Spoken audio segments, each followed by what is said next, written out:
arriving at the Fox and Hounds. Lee, Robbie and I are going to be talking with some Arsenal fans. We've got Mike from Gooners v Cancer and Sophie from Highbury squad. I'm going to talk about Arsenal. Obviously 2 pre-season games done, 1 to go. Let's go chat.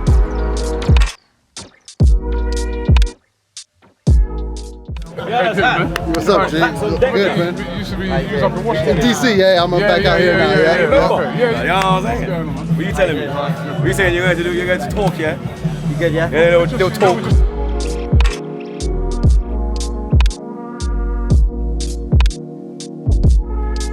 So here we are, LA Gooners. And yeah, looking forward to it. Looking forward to the event night. You know what I mean? So some names that I know in here. I've got to put some. I know their faces. I know their names to faces. So yeah, looking forward to it. Like, you know what I mean? So. How's everyone doing this evening? On a scale of 1 to 10, how much do you love the Arsenal?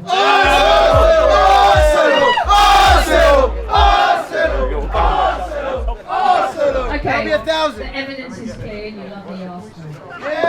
By the way, there are other folks here who should be on the panel, and we'll probably ring them in. Where are you going, Cecil? And Turkish, come over here. So there's a lot of folks here who have travelled afar, and rather than listen to me, I would rather open it up so you guys can ask questions. But before I do that, I will ask the folks a couple of questions before we roll it out to you folks. We have Robbie here from AFTV, we have Lee Judges, we have James, we have Demian, who's my co-host on our women's show, and our women's team deserves a lot of love as well. And let's face it, England looked the shadow of themselves without Leah Williamson and Beth Mead, I'm just saying, last night. And we have Magic Mike, who has been absolutely working his arse off, raising money for Gooners v Cancers in DC, in New York, and now he is here. So before we start talking a little bit about football, I'm going to give the mic to Magic because I want him to say a few things about Gooners v Cancer and what you've experienced over the last few days and the amount of money you've raised. Thank you so much, Sophie, and it is a pleasure to be here. This is the time of year that I love the most, and it's kind of weird because I've been supporting this club for a long time, and I realize it's a football club that plays games that matter, usually from August to May, and these tours just remind me of what this club is all about. Not a franchise, it's a club, and it's a club of people. It's old and new. It's a club of people who get it and club people who don't, but these gatherings before and after the games, online, through podcasts and social media and YouTube events and comment sections and people like in Sophie's podcast that have just literally become a family, many of whom are here tonight. That is what keeps me in love with this football club. My life has been so much richer since I've met so many of you.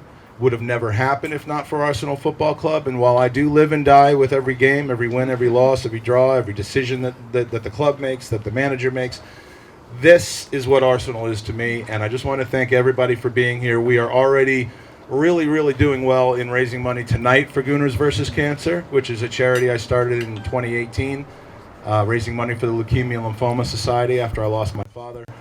And just the positive feedback and the vibes and the trust and the confidence in everybody in donating to this cause has been nothing short of life-changing for me. And so far on this trip, in 3 days in DC, 2 days in New York, and 3 hours in LA so far, we are well over $12,000 raised for the Leukemia and Lymphoma Society. And it doesn't end here. We've got more raffle prizes. We've got more fundraising. We'll be at the Wednesday event, pre-game, for those of you that are be there. And please follow our socials at Gooners v Cancer on Instagram, which I sometimes know how to use, and Twitter, which I use way too much. And I appreciate it. And let's talk some Arsenal. It's called excellent. Awesome. Thanks, Mike.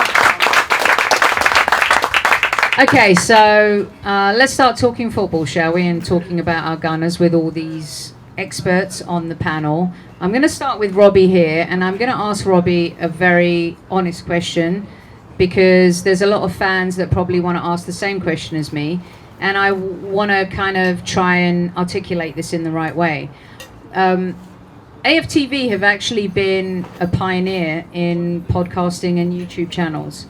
And there was a time where, you know, you still are loved or hated in many ways.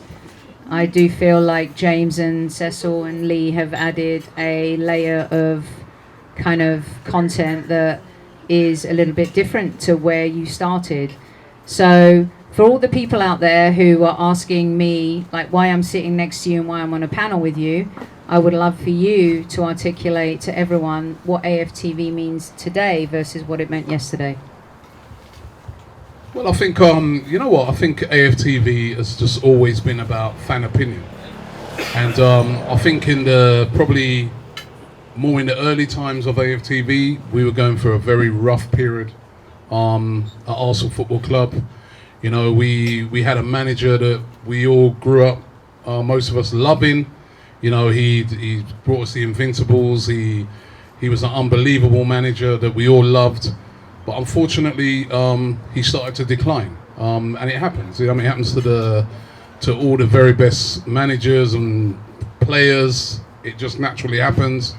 And I think we sort of came in, started doing AFT TV at a time when he was starting to decline.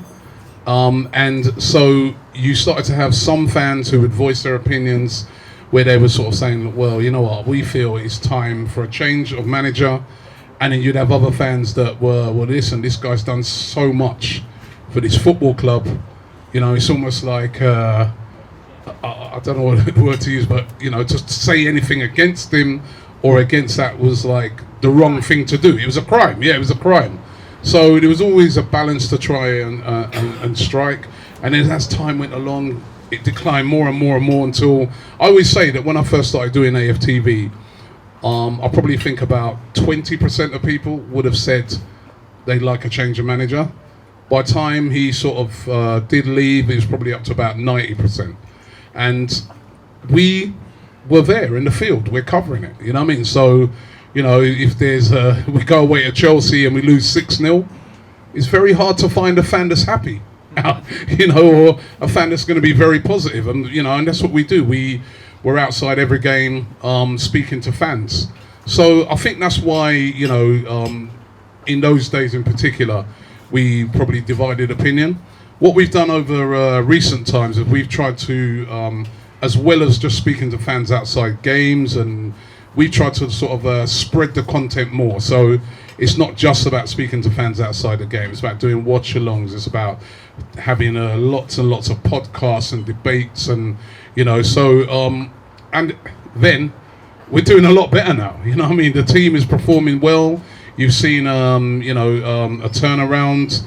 You've seen even the owners, you know, who again were very heavily criticised, turning around a lot of fans because you know we're speaking to fans at the moment, and they're very positive about the Cronkies. I was at the game the other night in Washington, and when Josh Kroenke's name was announced, he got one of the biggest cheers. I remember being here in LA when Kroenke's name was announced. He got booed, you know. So I really, sometimes I look at some of the criticism, I think some of it has been unfair of us over the years because we're basically a lot of times reflecting the mood of what's been happening. And at the moment, the mood is good because we're doing well, and we're not just doing well. I think a lot of what I like about Mikel Arteta is that when he came into the football club, he obviously recognised there was a problem in that. And he said, one of the things I want to do is I want to bring the fans and the club together. And I think he's really done a really good job in doing that. So, hence why, right? Good. I think hence why, like, even when Mikel Arteta did finish outside the top 4, there wasn't a massive amount of fans calling for his head because they could see the direction of travel. So, yeah, we're here for the, you know, I've been criticised a lot over the years. It goes with the territory when you're doing something like this, you know, but you've got to ride the good times and you've got to ride the bad times, and I'm hoping that these are the real good times. I mean, I was really praying that, you know, this tour would be Arsenal coming out here with the title, you know, and showing it to all these great fans over here because, you know, I think we were so close this year to winning that Premier League title. And the minute we do that, I think it completely changes everything. It really does, you know what I mean? But we didn't quite get there, but let's hope we can do it next year. Excellent. Thank you, Robbie, for your candour. And I appreciate you answering my question in an honest way. I don't know, has Lee Judges actually had a full pint, since he's been in America? Have you? Have you had a full pint? A fifth. Wow. Yeah, with these American fans, definitely. Like, you know. top guys, yeah. But so I really want to talk about the fans because over the last week or so that I've been here, I've been very emotional because obviously my dad passed away a few years ago, and to see what he never would have believed what was going on, like, you know, because he's an old school gooner, and to come over to America and see how the fans are over here, it's just unbelievable, like, you know, and to say to him, like, I'd love to have come back home and say to him, oh, Dad, you want to see what the fans are like in America, in DC and in New York and hopefully in LA. But on Saturday I experienced something I never thought I'd experience. I felt like it was a Premier League game in America, and it was a friendly. You know, 82,000 fans there, like, you know, half supporting Man United and half supporting Arsenal, all mostly American fans. You know, I know there's a few English guys over here now that have done the trip and whatever, but wholeheartedly it was all American fans, and it's just been mind-blowing. And you know, I've followed the Arsenal since the 70s and 80s. The 90s, I think I started following in the 90s, but no, and you know, I just, you know, it was just like a North London club as far as I was concerned, you know. But now through social media and everything like that, you know, it's opened it up to the world. And well, the experience of, well, I remember when Robbie said, oh, I'm going to take you to Orlando, you wait till you experience it. And talk, you know, everybody talks about it, yeah. But when you actually experience it, it's just been incredible. So big up to all the American fans. So what Lee says, I underline. I moved here in 2001, actually 2 months before 9/11. And I've never looked back. I love living in the US. The game has expanded. When I moved here, I literally was looking for a game on Fox Soccer Channel with Warren Barton to commentate. And there was, right, Demian, there was one game literally on the TV, and to see the way the game has evolved. And yes, MLS has a lot to do with that, but really the Premier League, the Bundesliga in particular here in the United States, is a smash hit with fans. And so the international game has certainly helped the game grow here in the US. And to see the Arsenal fans year on year, I've covered all the tours from when Wenger was here to now, and I've never seen anything like this. So I'm going to swing it to James real quick, because I have a lot of respect for James. Whether people want to hear that or not, I don't care. But I really believe that James is a very talented tactical. I love your shows with Graham. I think they're really awesome. I think you're super smart, and I do think you and Cecil have added a whole other layer to the channel. Help me understand a little bit, and these guys want to know how you got involved and what you love about being part of AFTV.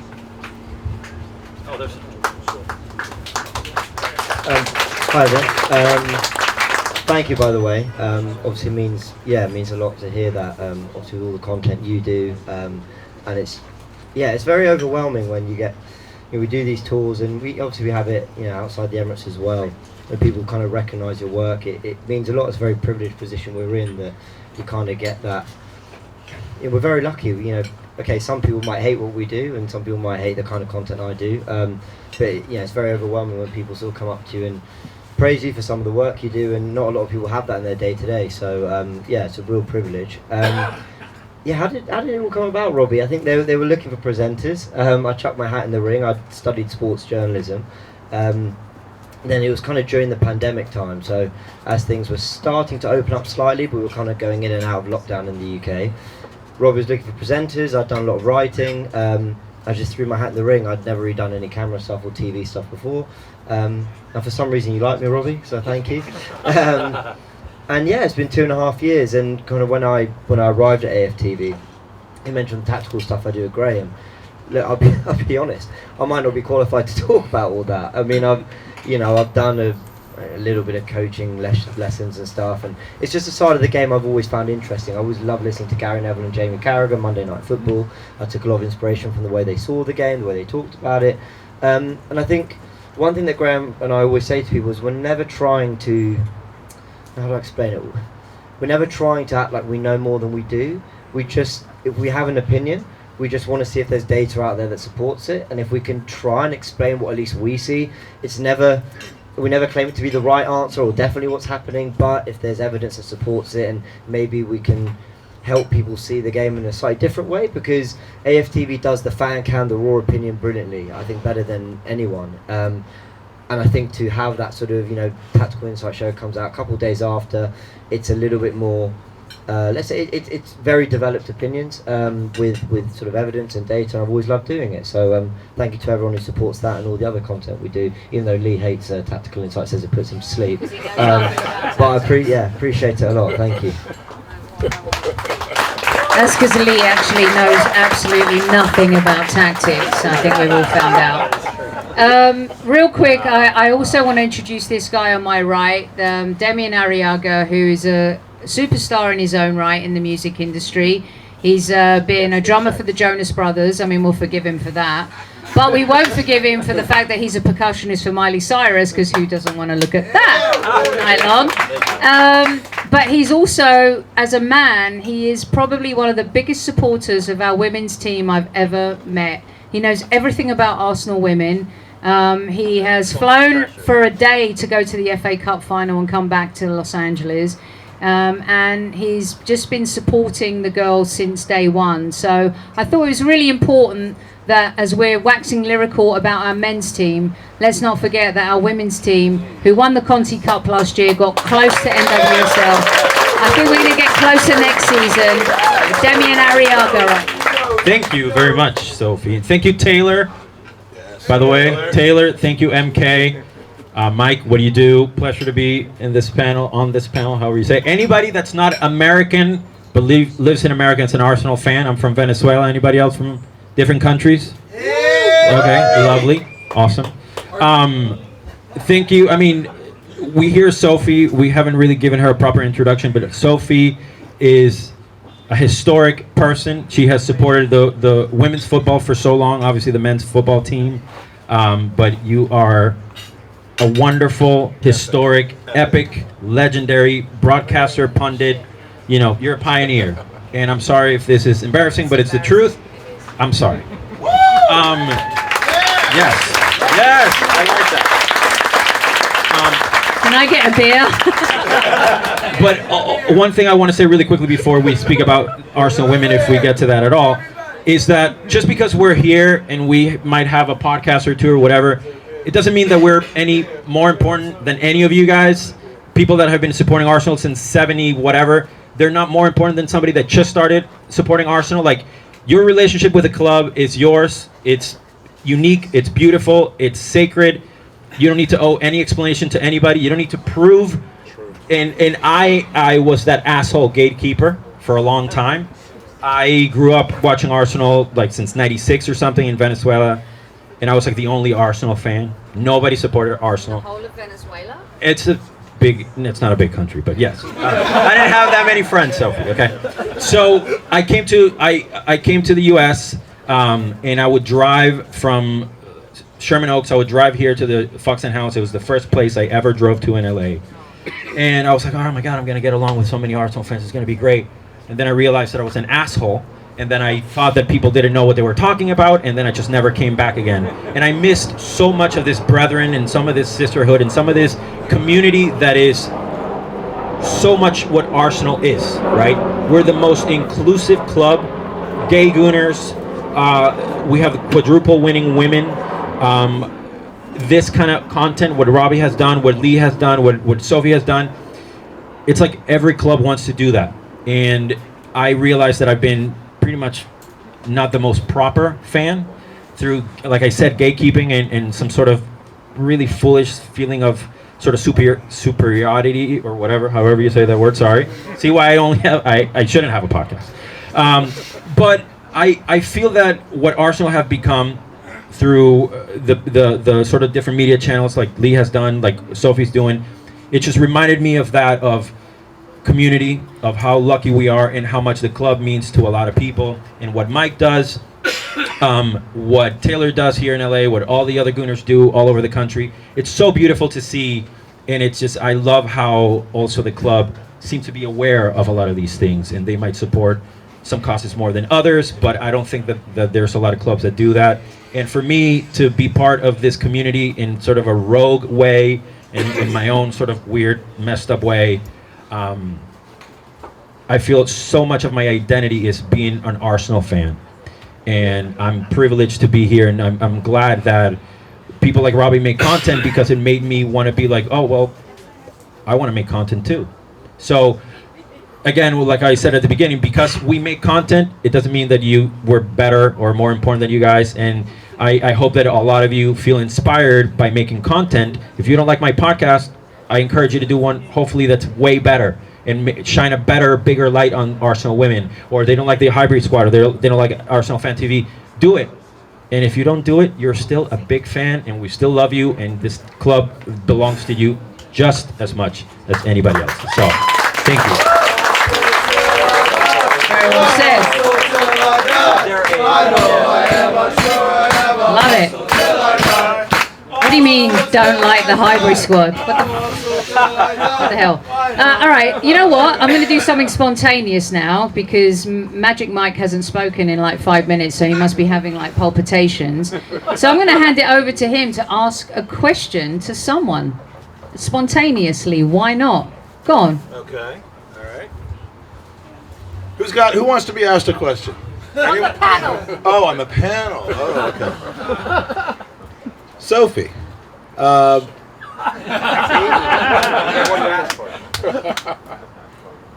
are you feeling right now about the in-stadium fan base specifically?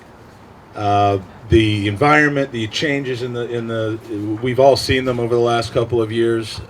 We've seen that. I mean, and it comes with the winning, but it doesn't necessarily start with the winning. For those of you who haven't been to the Emirates, and you know, some of us are very lucky to be able to go every single week. Some of us are lucky to be able to go a couple times a year, and some of us are still aspiring to go when we can. But it is a wholly different environment there now than it was 5, 6, 7, 8 years ago in so many different ways. But is this a club direction? Is this a supporter direction? Is it purely because we're winning? What are your thoughts on that? So, and this is because you put me in this position without any notice whatsoever. I'm glad. So you're not asking about the fans in MetLife Stadium.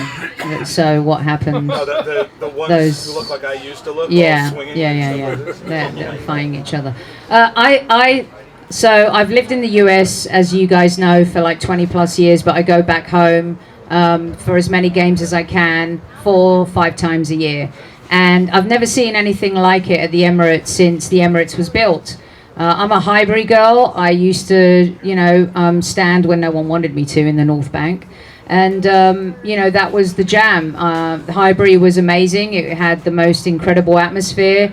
It was intimate. It was close. You felt connected to the players. And I felt for so long we weren't connected to this team or the players in any way, shape or form. I was critical of Mikel when he first arrived, and I think rightly so.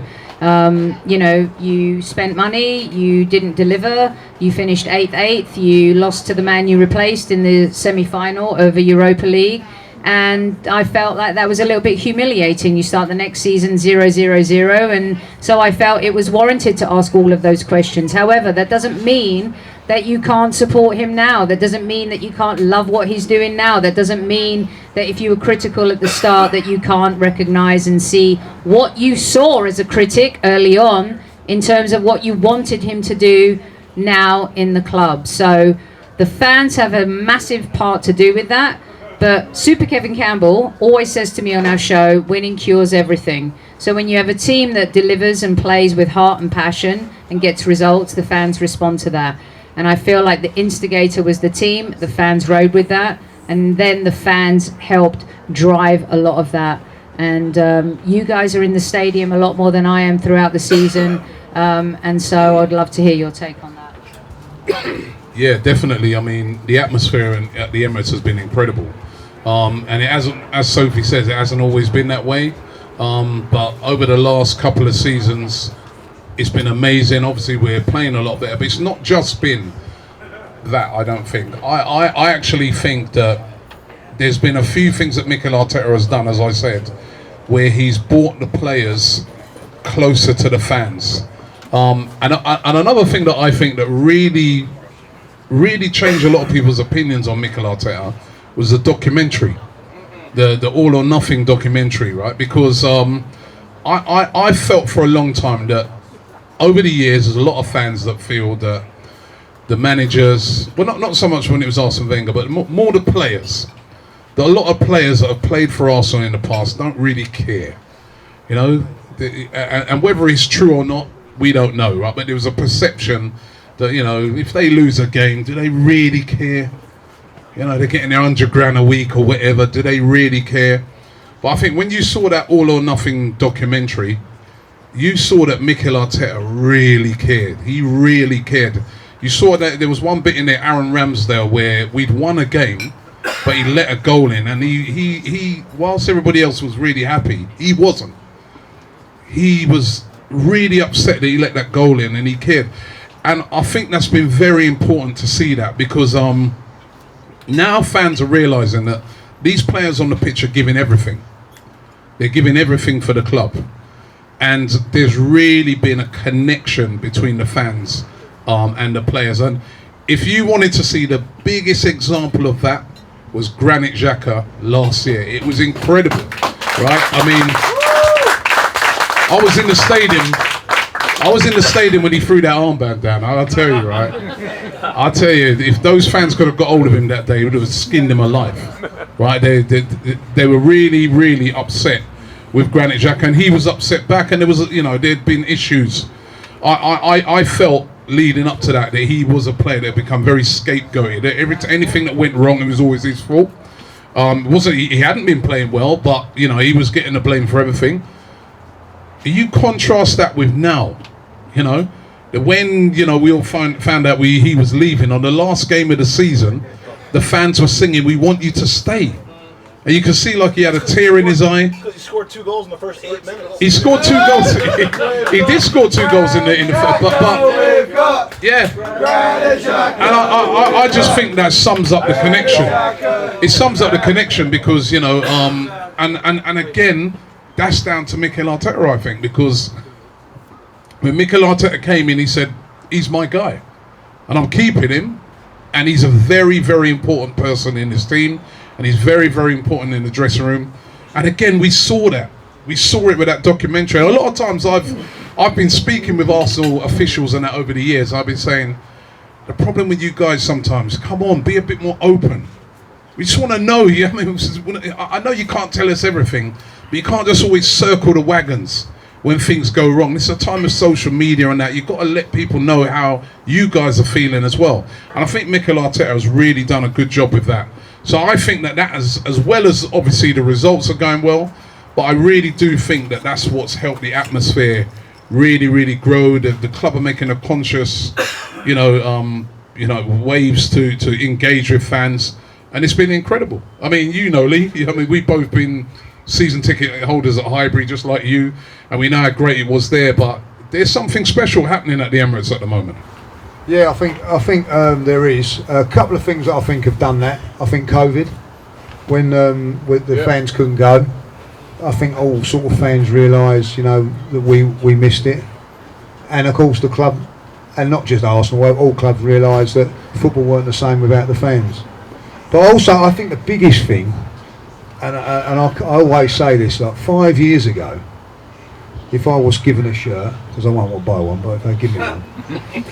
What name would you have on the back? And I'd struggle. I'd say, I don't know. But now, every single one of them, I love all the players.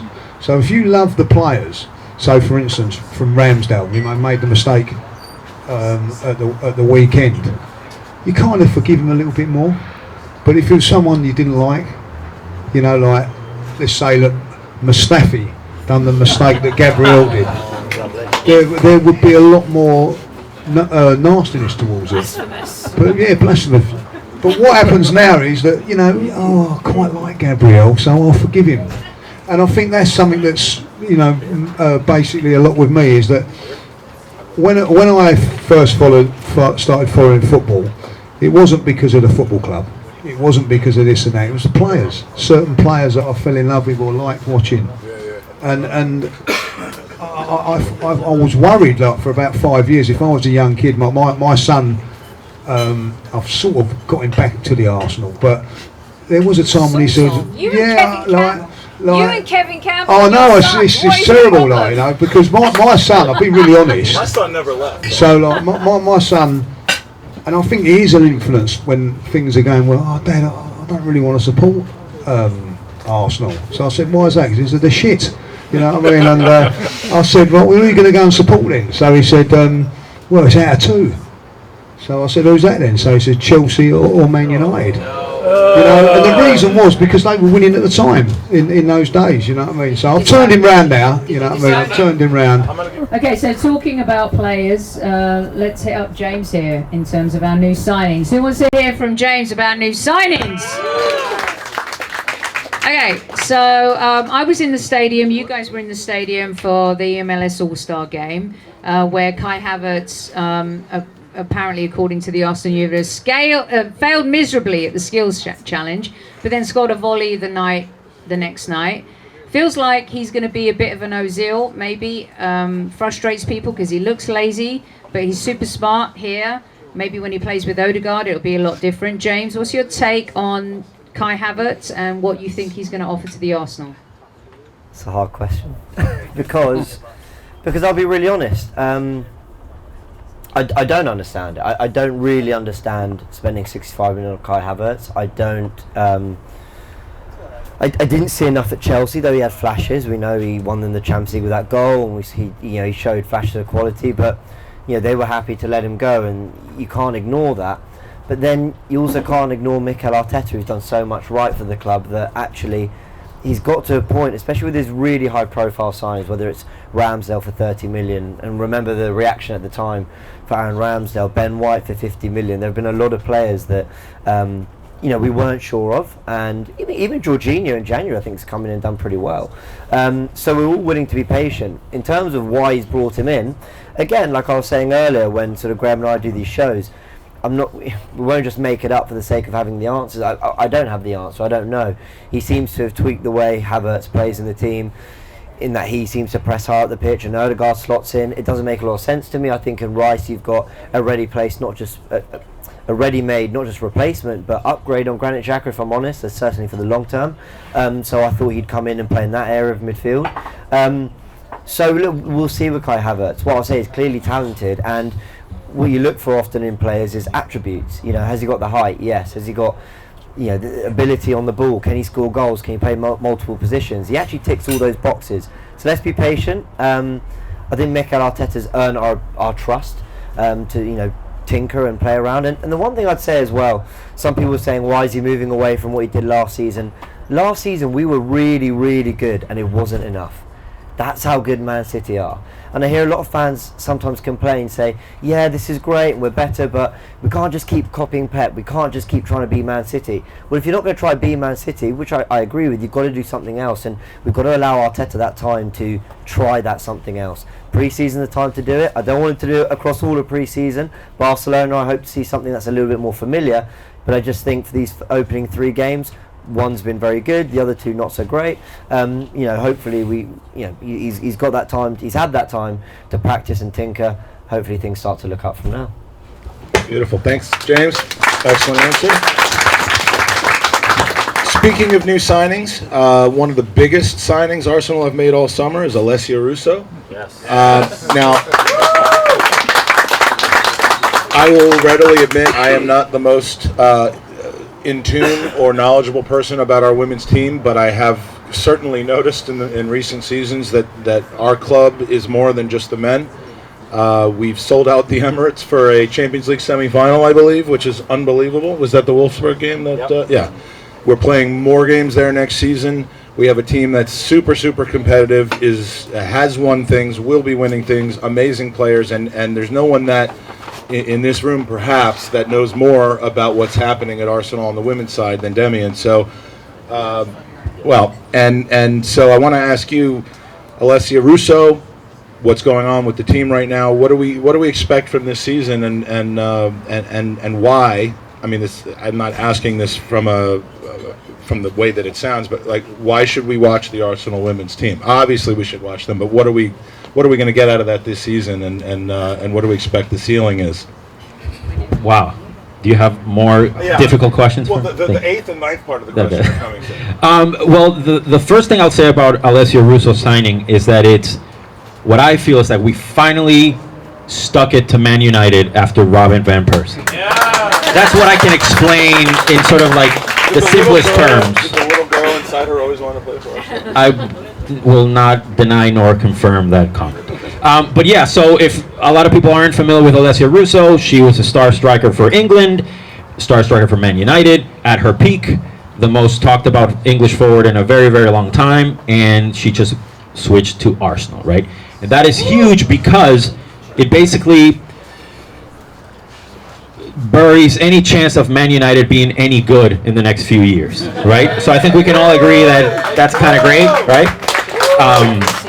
Because they were pretty good this season, and Alessia Russo hopefully is the first domino to fall, and a lot of other players are going to leave. Onabatie left to Barcelona, and apparently a lot of other players are going to go. So she's a massive signing. She's a great forward. I think her partnership with Beth Mead up top is going to be unbelievable. Her work rate is amazing. All you have to do, if you watch the highlights of the match against Haiti, she tracked back. Amazing. It was unbelievable. So she's going to do that for Arsenal all season long. It's going to be amazing. And as far as like why people should watch Arsenal women, I think it's a really good question. We are such a historic club. I don't know if a lot of people know this, but Arsenal women won the quadruple. No team has ever done that. That's beyond difficult.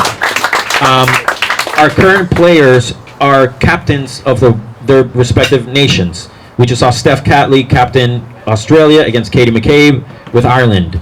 And there's so many others that, Leah Williamson obviously is injured. So if you miss those good old days when Lundberg was captain of Sweden and other players were captains of their nations, and we would see them and we were so proud of them. I fell out of love with Arsenal, and then the women, especially Daniela van de Donk at the time was playing for Arsenal.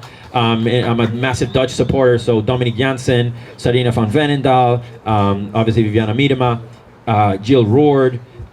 They made me fall in love with Arsenal, and they showed that we had all the things that we wanted. Like you wanted, even for me as a Venezuelan/American person, you are obsessed with this one of our own thing, and you guys are from England, I can't tell you how lucky you guys are and how privileged you are and how beautiful it is that you get to see them, day in and day out. Like for us that live here, we're like I would love to be on a cold, whatever fucking Wednesday night, freezing my ass off, watching the Arsenal play, you know what I mean?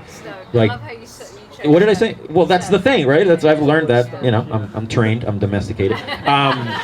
So we have it. It's just a magnificent club, magnificent players, and we need to beat Chelsea because Chelsea's Chelsea, and we don't like Chelsea, and that's it. I love his passion for the women's team, especially, let me tell you something, as a woman, the women's game would never have progressed without the support of men, and I'm definitely a woman that understands the importance of the support of men.